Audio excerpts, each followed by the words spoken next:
A scene at the Canada-U.S. border this fall as waves of people fleeing poverty, politics, or persecution flood into this country. Increasingly, they're from Africa, coming here to claim asylum. This week, Canada's Public Safety Minister, Ralph Goodale, asked his American counterpart to keep a, quote, wary eye on the travel visas it issues to the United States, as they might be a transit into Canada. Recently, I visited upstate New York to show how thousands of people are crossing into Canada. Here's another look at that story. Pre-dawn in Plattsburgh, New York. The gas station is also the bus stop. Taxis idle, waiting for the fares they know are coming as the bus from New York City wheels in. It's been a long ride in the middle of the night, even a longer journey before. Where did you come from? Nigeria. Nigeria. Yes. These are not ordinary travelers. They're on a pilgrimage. Are you going to Roxham Road? Yes. Yeah. Roxham Road is the way to a better life, they believe. Better than the reality they leave behind.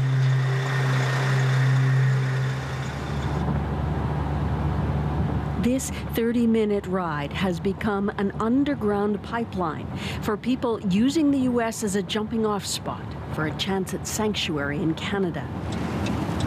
Turn right onto Roxham Road. Roxham Road is a one-way route out of the U.S. Just ahead, where the road ends, is the border with Canada.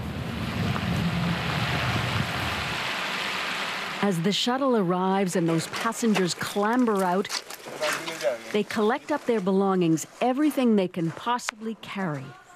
The RCMP is waiting. This is not illegal port of entry. This is an illegal point.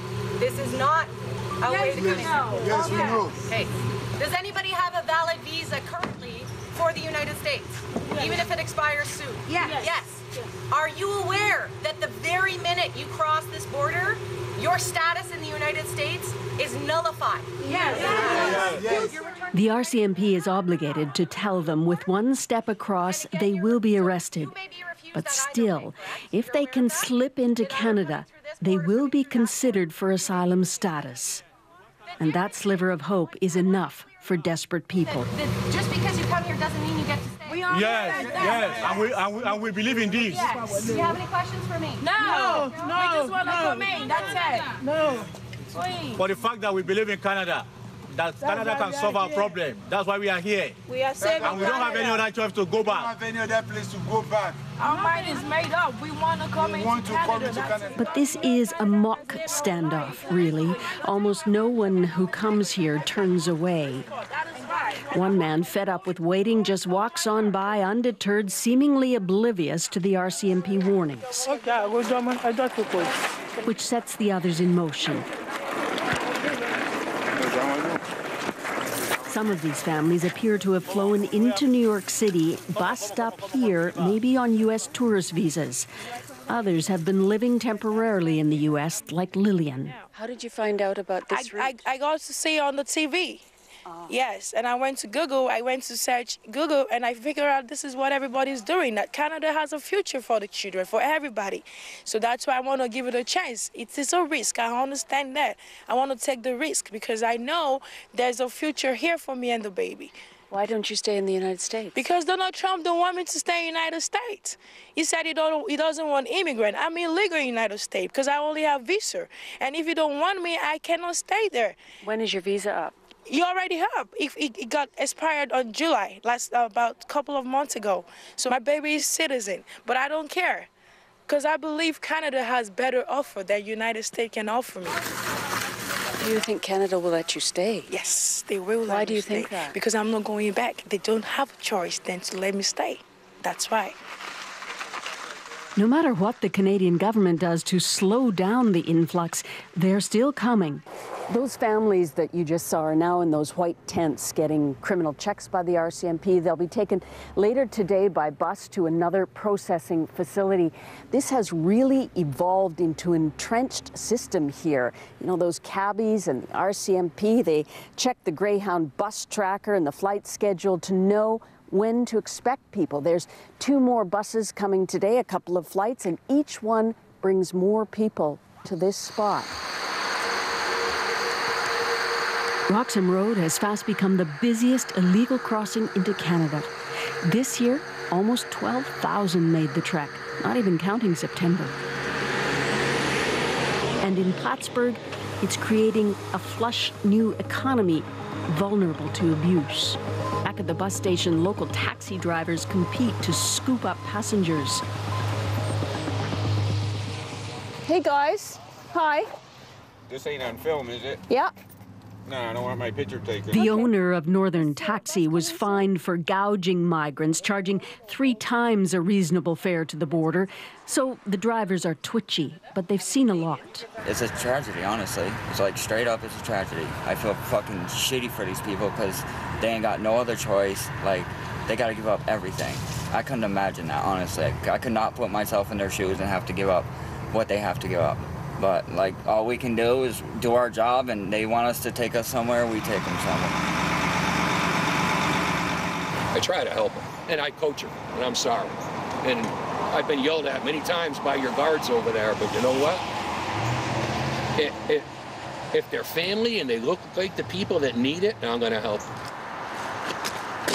Joe Ramastala says he's made enough from trips to the border this summer to take the winter off.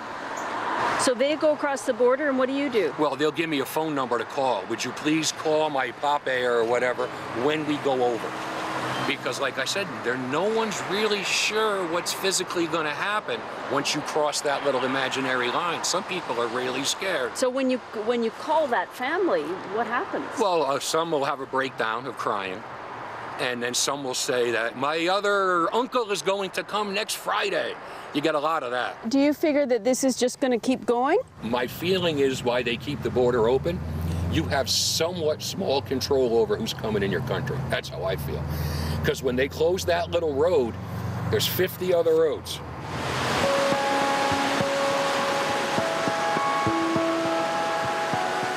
Border running in the Champlain Valley is not new. Plattsburgh was part of the Underground Railway for American slaves making their way north to Canada.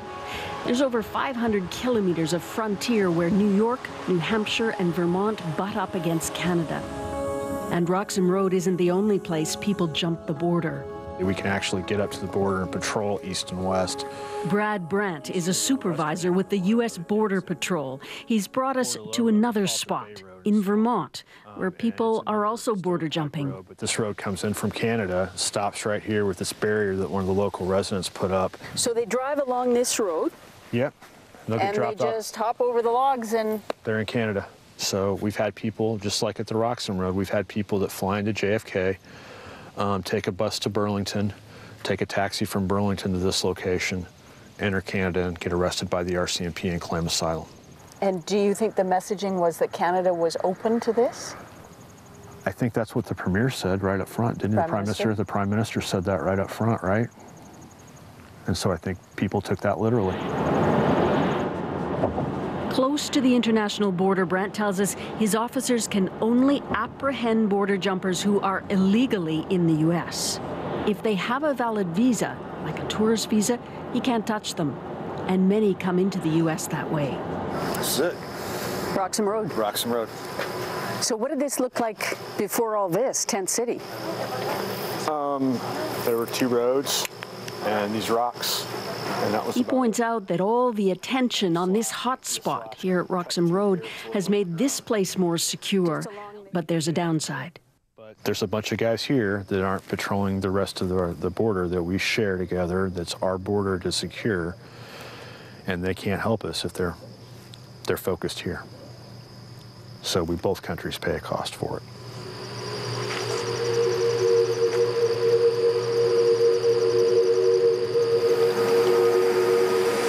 Trump's anti-migrant warnings are propelling people north, running the border here instead of crossing at the official border nearby. Telling them to go to the other border crossing. Then they're gonna have to pay me for another fare. The cab don't wait around, you know what I mean? Next year, temporary protected status for many in the U.S. may not be renewed. So more will come, some of them utterly desperate, like Aisha, Nigerian, alone with 4 kids. She bussed up here from Philadelphia via New York. How long have you been in America? Close to a year now. There's no job with 4 children. No job, nothing, no place to live. We used to go to church, to go to mosque, to beg for money or food for our children. Now they don't want to take them in school. Do you have legal papers to stay in America? I don't have legal paper. Right. I don't have legal paper. I left Nigeria with frustration. I get to America, it's even worse. Look at my kids. Please, we need home. We need home. You need a home. Our children need to go to school. In Africa, those children, they don't want them to go to school. They want them to go for Arabic school. At the tender age, they'll give them to man. Do you think you'll be able to stay in Canada? I can work. I can work. I'm an African woman. If I see job, I will do it. I want to take care of my children. I want better life for children. Steps from Canada, these migrants are powerless. They will be arrested. If they are refused status in Canada, they won't get back to America. They'll be sent home to the countries they left.